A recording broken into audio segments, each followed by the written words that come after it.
Olá, meu nome é Daniel Vargas, eu sou oncologista clínico da Oncoclínicas, atualmente atuo na unidade de Brasília e nós estamos aqui em novembro de 2024 no congresso da SBOC, a Sociedade Brasileira de Oncologia. Tenho aqui ao meu lado a doutora Alessandra, ela é oncologista clínico da Oncoclínicas do Rio e é sempre muito legal, né, a gente estar aqui na SBOC consolidando tudo que a gente teve de atualizações e novidades nos diferentes congressos ao redor do mundo em todas as áreas. Muito bem-vinda, Ale. Eu que dou bem-vindo a você, bem-vindo ao Rio de Janeiro, é um prazer estar aqui. Hoje a gente vai conversar um pouquinho sobre tumores geniturinários e pelo segundo ano consecutivo, geniturinário vem marcando ali de grandes mudanças, algumas mudanças na prática clínica bem relevantes. Na ESMO desse ano a gente também foi lá um pouquinho da VEDET ali, das atualizações, a gente vai discutir um pouquinho alguns estudos de geniturinário. Excelente, Ale. Então acho que para começar o nosso bate-papo, eu acho que talvez o mais interessante seja a gente falar do tumor mais prevalente desse sistema, né, do câncer de próstata. É um tumor que a gente vem vendo grandes novidades surgindo, que às vezes até dificulta as nossas decisões terapêuticas, né, no consultório, no dia a dia. Acho que como primeiro tópico, acho que é interessante a gente falar sobre o Lutest PSMA, né, uma medicação totalmente inovadora, que foi aprovada no Brasil no ano passado e que a gente vem avaliando em diferentes estudos clínicos o impacto dessa medicação na jornada do paciente com câncer de próstata avançado. O que você traz um pouco de perspectiva para isso que a gente viu ao longo do ano, Ale? É uma coisa, a gente estava aguardando muito a aprovação dessa droga, agora a implementação da tecnologia, e a gente já está vendo alguns desafios ali. A gente sabe que o Brasil é um país gigante, super heterogêneo, e a gente vem questionando como é que vai ser a implementação disso agora. Já está aprovado no cenário privado, a gente sabe que para o SUS ainda é uma realidade muito distante, mas mesmo no cenário privado, a gente é uma tecnologia que o teste depende do PSMA e não são todos os estados do Brasil que têm o PET com PSMA para a gente poder validar se o paciente é elegível ou não para receber esse tratamento. Então, essa a gente estava discutindo, se a gente vê a perspectiva disso aí ao longo do tempo, é muito bom, a gente quer esse cenário, o paciente de próstata resistente à castração é um doente que era difícil de tratar, uma sobrevida mais curta, a gente vem tendo tantos ganhos ali, a gente fica um pouco ansioso, mas a gente sabe que tem colegas ali ao longo do Brasil inteiro que ainda estão vivendo uma realidade um pouco mais distante, né? Exato, acho que só para a gente relembrar dos principais dados que avaliaram o teste nos estudos pivotais de fase 3, né, a gente tem os dados do Vision, que foi o que levou à aprovação, esse no caso de pacientes com câncer de próstata resistente à castração, que haviam progredido a um novo agente antihormonal e um taxano previamente, né? Então pacientes já previamente expostos à quimioterapia, que demonstrou benefício sobre a vida global em comparação ao braço que recebeu melhor suporte clínico ou tratamento de escolha do investigador. E temos também um outro estudo, esse avaliando no cenário um pouquinho mais precoce, né, o PSMA-4, que avaliou em pacientes não previamente expostos à quimioterapia, foram randomizados entre o Lutest PSMA e a troca do novo agente antiandrogênico. Nesse estudo, a sobrevida livre de progressão radiográfica foi positiva, que era o objetivo primário do estudo, mas os dados de sobrevida global ainda não demonstram nenhuma significância estatística nessa comparação. E como você falou, o Brasil, a gente vive, na verdade, num país completamente heterogêneo e com acesso muito distinto dentre as diferentes realidades, mesmo no sistema de saúde suplementar, né? A gente estava conversando até recentemente que dentro da minha prática clínica, até em Brasília, por exemplo, existem alguns estados da região norte do nosso país que não possuem aparelhos de PET. Então, nem para a gente conseguir fazer uma avaliação sobre a elegibilidade para esses pacientes, eles podem receber, como você colocou, a gente vai ter acesso nesses estados, né, Léo? Acho que vai ser um novo aprendizado para a gente entender como conduzir esse paciente, como conseguir oferecer esse tratamento que traz um impacto tão importante em relação a isso. Sobre o Lutest e o PSMA, Ale, eu acho que é muito claro para a gente o papel que ele tem na jornada do paciente, mas do seu ponto de vista atualmente, nos pacientes com doença metastática resistente à castração, previamente expostos a docetaxel, você tem usado algum parâmetro para indicar cabazitaxel ou para considerar que esse paciente seria elegível para o Lutest PSMA? Sim, eu acho que querendo ou não hoje, para a escolha, a operadora do paciente conta, e se a gente vai ter regulação ou não, o quanto que o paciente está sintomático, o volume de doença que ele tem também, onde que estão as metástases, expectativa de vida do paciente, porque embora seja bem tolerado o lutécio, que a gente sabe, é um perfil de toxicidade que é relativamente aceitável, mielotoxicidade, pode ter um pouco de náusea, mas requer de uma disponibilidade do doente ir até lá, ir tratar, infundir a medicação, então requer logística também. E o paciente de próstata já no cenário avançado, às vezes é aquele paciente idoso que tem as suas restrições, então a gente às vezes acaba pesando um pouco. Às vezes fazer a quimioterapia com ele ali na clínica eu consigo manejar melhor do que deixar ele ir ficar a cargo da nuclear e ter os efeitos ali que eu não vou ver. Então acho que o volume de doença é uma coisa que pesa um pouco, o PS do paciente e a logística também do que entra ali do paciente também. Excelente, excelente. Acho que são importantes pontos mesmo que a gente vai ter que individualizar novamente o tratamento, né, Alessandra? E até falando ainda sobre individualização do tratamento no câncer de próstata, como você mesma colocou na ESMO desse ano, a gente teve grandes novidades. Mais uma vez, os tumores geniturinários foram a vedete do congresso e a gente teve a apresentação de um novo estudo, né, para a gente, trazendo uma nova perspectiva de tratamento para a primeira linha da doença metastática sensível à castração através do ARANOTE, né? Na sua prática clínica, Alessandra, como que você tem vislumbrado essas diferentes opções que a gente tem nesse cenário da primeira linha na combinação de dupla terapia hormônio com um novo agente antihormonal, dentre as diferentes opções, abiraterona, enzalutamida, apalutamida e com a expectativa que a gente tem, né, da chegada de darolutamida nesse cenário também, uma vez que até esse momento a gente não tem aprovação regulatória em nenhum lugar do mundo. Também é uma outra questão que vai muito individualizada do paciente. Eu acho isso muito rico, eu falo isso para os residentes, quando eu vou dar aula para os residentes, eu falo que a gente está vivendo um momento único, principalmente dentro dos tumores geniturinários. A gente vinha de um cenário que a gente tinha uma opção, e hoje a gente consegue olhar para o paciente, ver quem é e para quem que a gente vai ofertar e o que a gente pode ofertar para ele.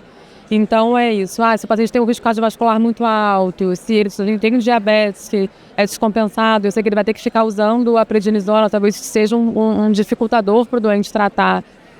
Ou então não, aquele paciente idoso que já é muito limitado, eu tenho a questão de penetração do sistema nervoso central com a enzalutamida, então eu ter opções é uma coisa que nos ajuda muito, e a gente está bem servido dos tumores geniturinários agora no câncer de próstata nesse sentido também.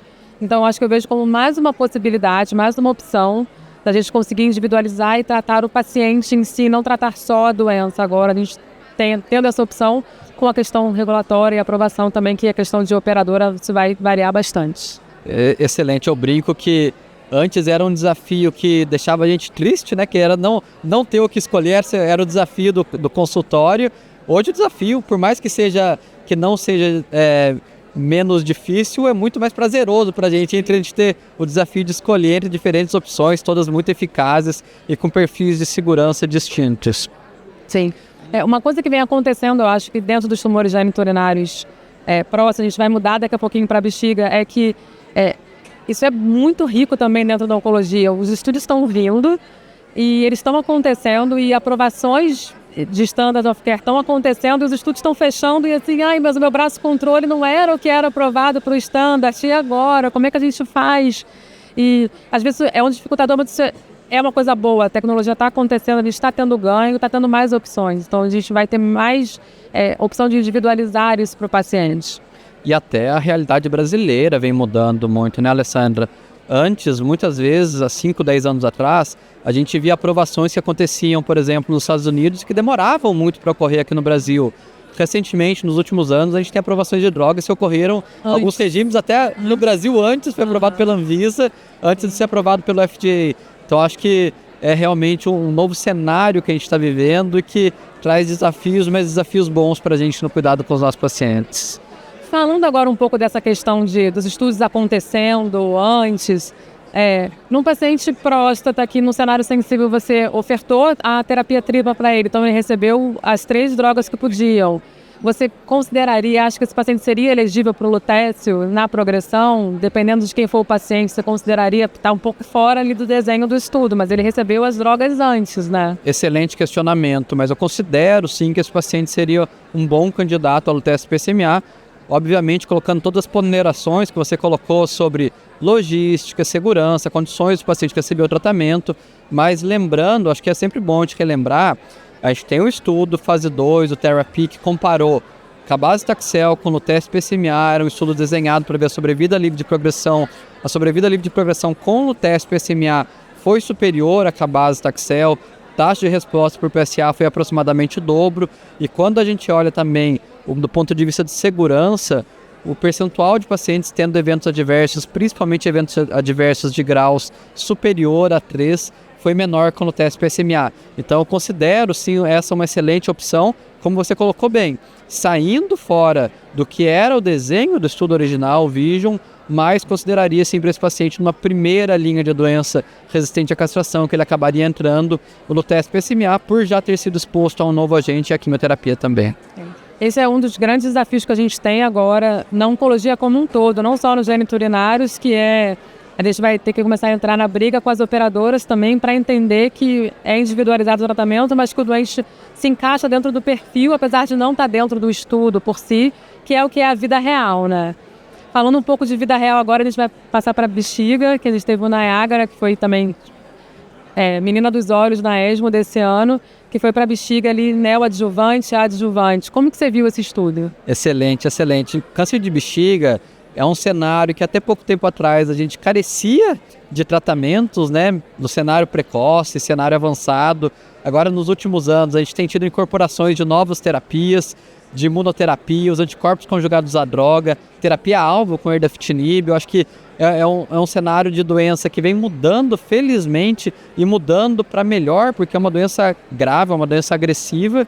Só relembrando o desenho do estudo Niagara, pacientes com doença músculo-invasiva, que eram candidatos a um tratamento neoadjuvante baseado em platina, eles foram randomizados entre 4 ciclos de cisplatina e gemcitabina associados a durvalumab ou apenas a quimioterapia, submetidos a cistectomia, e depois o braço experimental recebeu mais 8 ciclos de durvalumab e o braço controle foi apenas acompanhado, recebeu o placebo.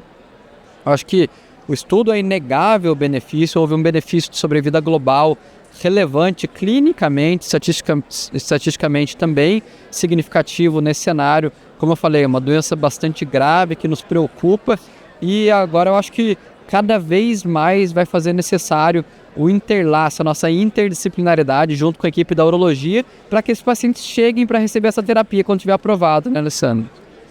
Lembrando que foi o primeiro estudo ali que a gente teve ganho de sobrevida global com imunoterapia no cenário neo e adjuvante. E que chama atenção que o esquema que ele usou para a base de cisplatina, porque a gente vem de uma escola de que era o MVAC, dose densa, que é uma coisa que na prática a gente não fazia tanto, e ele considerou elegíveis à platina, os pacientes receberem cesárea cisplatina, que é uma coisa bem de vida real que a gente usa bastante. 50% a 60% dos pacientes que são elegíveis à platina é o que a gente acaba oferecendo, porque a gente sabe que o MVAC não é aquela coisa tão fácil. E ainda me chamou a atenção que ele tinha ali, acho que 20% dos pacientes com aquele clearance limítrofe, entre 40% a 60%, que ele deixou dividir a dose da cisplatina, que é uma outra prática que a gente não tem estudo, mas que a gente acaba fazendo. Então, isso para mim, me deu mais um carinho pelo estudo. Eu falei, cara, isso aqui é muito vida real mesmo e que bom que permitiu isso, né? Excelente, acho que esse foi um ponto excelente, né? Quando você pega os critérios de Gauss, que considera a elegibilidade à cisplatina, acaba sendo clearance maior que 60, e como você mesma colocou, entre 40 e 60, até no Memorial, quando eu fiquei por lá, a gente tinha muita experiência de fazer cisplatina split dose, era uma prática relativamente constante dos médicos de lá, fazer split dose nesses pacientes um pouco mais limítrofes, e a gente vê isso no estudo randomizado de fase 3, eu acho que corrobora essa prática clínica que a gente muitas vezes faz, novamente, para individualizar o tratamento dos pacientes e conseguir oferecer a melhor terapia para ele. Eu acho que o principal questionamento que a gente vai ficar a partir da incorporação desse regime na prática clínica vai ser como sequenciar esses pacientes, né, Alessandra? Porque muitas vezes, num cenário que o paciente apresente uma recidiva de doença, por exemplo, o que a gente tinha como 2 principais opções de primeira linha era combinação de quimioterapia ou associada a imuno ou apenas com a imuno de manutenção, ou a combinação de um anticorpo conjugado à droga com imunoterapia também. Agora, esses pacientes previamente expostos a imuno, eu acho que vai ser um novo desafio para a gente conseguir entender, como você mesmo falou, estudos diferentes, ocorrendo tudo ao mesmo tempo, vai surgir desafios novos para a nossa prática clínica.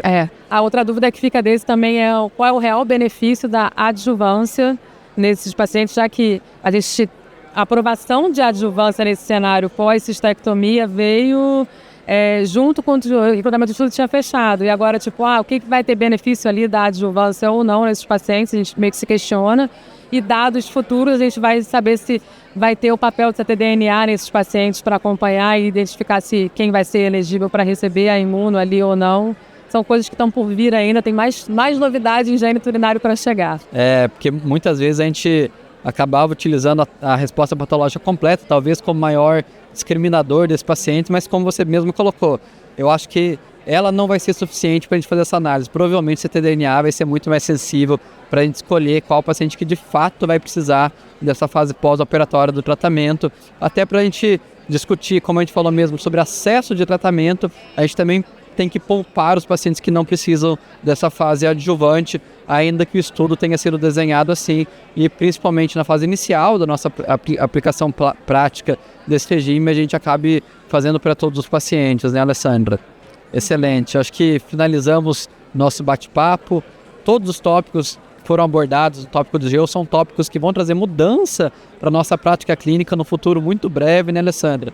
Agradeço muito o convite, agradeço a participação, ficamos super à disposição em caso de quaisquer dúvidas, foi ótimo. Muito bom, obrigada, tchau.